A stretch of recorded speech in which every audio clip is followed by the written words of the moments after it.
The battle after the Fontenoy was the Battle of Hastings. It is dated on October 14th, 1076. King Harold II of England was defeated by the Norman forces of William the Conqueror. By the end of the all-day battle, Harold was dead and his forces were destroyed.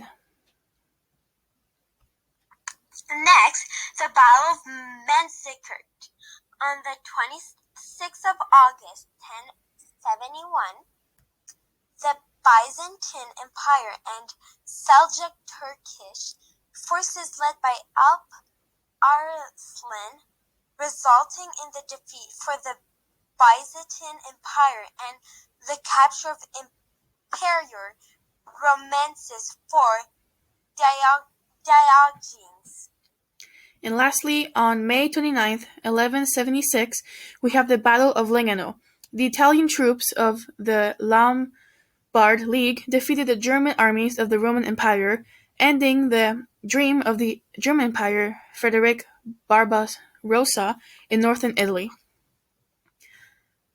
We are now going on to the subtopic, the Middle Ages leading to the Renaissance. The interaction between different cultures increased. Ancient Greek and Roman texts were rediscovered. The emergence of humanicism began.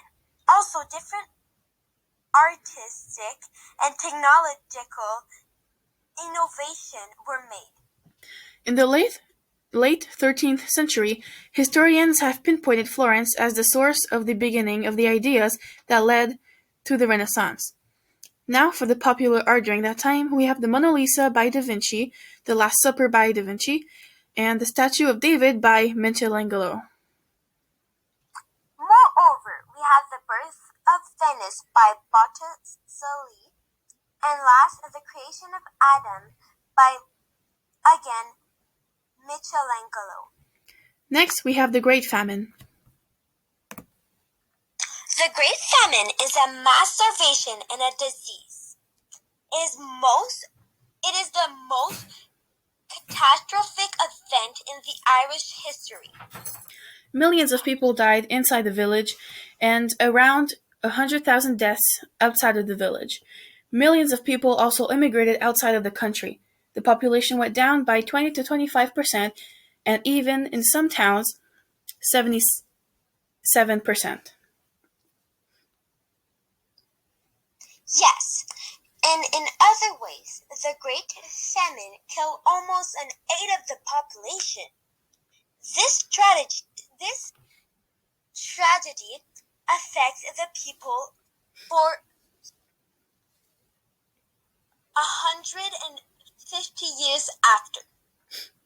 How did it even happen? Well, it was caused by blight, which is a disease that targets plants.